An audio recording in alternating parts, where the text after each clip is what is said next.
Okay, hi everyone, this is Rashmi. आप सभी का यह रश्मि सिन्हा चैनल में बहुत बहुत स्वागत है। मैं आपका अगले सवाल, बहुत ही शानदार सवाल है आपका 2020 स्पेशल एग्ज़ाम में पूछा गया है कॉल बाय रेफरेंस पे।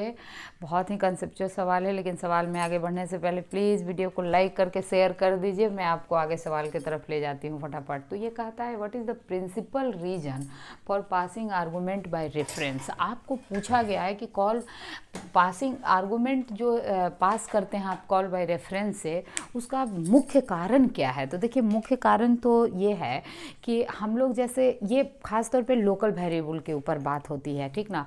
तो लोकल वेरिएबल जो वो वेरिएबल होता है जब हम किसी भी फंक्शन के अंदर उसको डिक्लेयर कर देते हैं। फॉर एग्जांपल जैसे इंटीजर मेन है, इंटीजर मेन के अंदर देखिए एक्स और वाई फंक्शन के अंदर हमने डिक्लेयर किया है, तो ये एक्स वाई क्या हो गया, इस फंक्शन का लोकल वेरिएबल बन गया। उसी प्रकार अगर इसमें आप कोई वेरिएबल बनाते हैं और डिक्लेयर करते हैं तो वो उस फंक्शन का लोकल हो जाएगा। अब लोकल का मतलब क्या होता है कि ये एक्स वाई सिर्फ इसी फंक्शन में विजिबल होगा।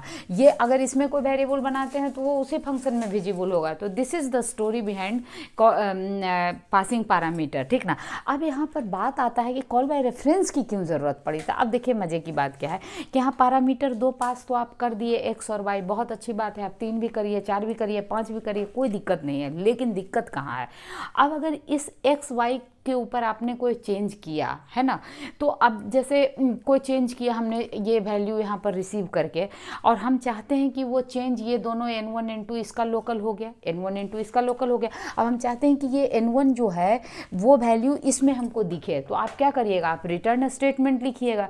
लेकिन रिटर्न स्टेटमेंट के साथ लिमिटेशन क्या है कि हम लोग एक ही वैल्यू को रिटर्न कर सकते हैं, नहीं क्या, n1 या तो रिटर्न करेंगे या तो n2 रिटर्न करेंगे। तो आप कहिएगा मैम वो तो ठीक है, लेकिन दो रिटर्न स्टेटमेंट दे देंगे, रिटर्न n1 फिर रिटर्न n2।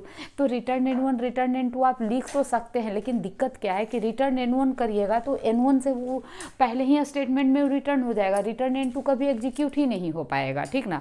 तो ये प्रॉब्लम है। हालांकि फंक्शन अलाउ करता है more than one return statement, पर वो आपके लिए इफेक्टिव नहीं है कि दो पैरामीटर आप इसमें रिटर्न करा सके।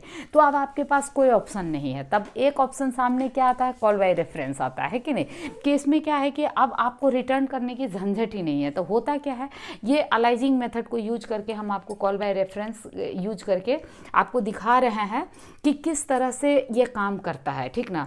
तो पर्पस तो क्लियर हो गया आपको। अब आगे पढ़ते हैं। Right a function called zero smaller. आपको कह रहा है कि एक जीरो स्मॉलर नाम का फंक्शन बनाइए that pass two integer argument, जिसमें दो इंटीजर आर्गूमेंट पास होता है। तो देखिए ना, हम जीरो स्मॉलर नाम का एक फंक्शन बना दिए हैं और उसमें दो इंटीजर एक्स वाई लेके पास कर दिए हैं, ठीक है। आगे क्या कहता है, देन अच्छा by reference and then set the smaller of two number to zero. मज़े की बात क्या है कि उन दोनों में से कोई तो एक नंबर स्मॉलर होगा, तो जो नंबर स्मॉलर होगा उसको जीरो सेट कर दीजिए। कर लेंगे अभी हम लोग। फिर कहता है write a main program to exercise this function. अब इसके लिए मेन फंक्शन भी लिख दीजिए, हम मेन भी लिखे हुए हैं। तो चलिए आते हैं, मज़े से समझते हैं। बहुत ही इंटरेस्टिंग सवाल है।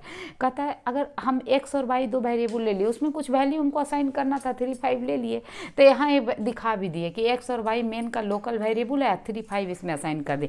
अब हम जीरो स्मॉलर नाम ही रखने बोला है, जो नाम बोला है वही ना रखिएगा, तो वही रख दिए। इसमें एक्स वाई पास कर दिए प्यार से। अब ये एक्स वाई में क्या जा रहा है, 3 और 5 जा रहा है। अब इसको रिसीव कौन करेगा, तो एक्स जो है वो n1 में जाएगा, वाई जो है वो n2 में जाएगा। लेकिन यहाँ आप एम्परसेंट ऑपरेटर लगाए हुए हैं। इसका मतलब क्या है कि जो एक्स है वही n1 है और जो वाई है वही n2 है। जैसे आपका नाम घर में कुछ भी है और कॉलेज में कुछ भी है, तो एक आदमी को दो नाम अलाउड है ना, तो उसी तरह से मेमोरी का भी दो नाम अलाउड है यहाँ पर, है ना। जो मेमोरी एक्स है वही मेमोरी n1 है, जो मेमोरी वाई है वही मेमोरी n2 है।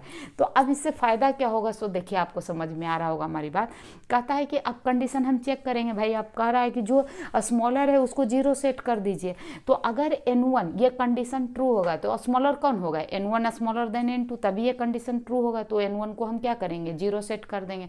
और अगर ये कंडीशन फॉल्स कब होगा, जब n2 स्मॉलर होगा तो उस केस में n2 में हम 0 सेट कर देंगे। अब इससे फ़ायदा क्या हुआ, तो अब देखिए इससे फ़ायदा ये हुआ कि जो भी n1 n2 में यहाँ चेंजेज हो रहा है वो एक्चुअली किस में चेंजेज हो रहा है, एक्स वाई में। यही ब्यूटी है आपके कॉल बाय रेफरेंस का। तो देखिए मेन में क्या चेक करना चाह रहा है ये आपका प्रोग्राम कि इसका जब ये आउटपुट आएगा तो यहाँ क्या लिखा हुआ आएगा, x is equal to X के जगह आना क्या चाहिए 3, लेकिन अब यहाँ 3 नहीं आएगा। क्यों, क्योंकि ये 0 इसी में असाइन हो गया है, नहीं क्या, ये कंडीशन ट्रू है तो ये 0 असाइन हो गया। तो यहाँ क्या लिखेगा, x इज इक्वल टू 0 और y is equal to 5 as it is, क्योंकि y में तो कोई चेंजेस हुआ नहीं है, स्मॉलर 0 था।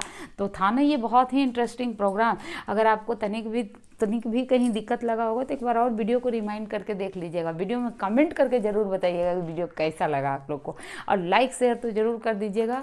और बहुत बहुत गुड लक और फॉर योर एग्ज़ाम को बहुत अच्छे से आप लोग प्रिपेयर करिए। तब तक take care, bye, thank you so much watching.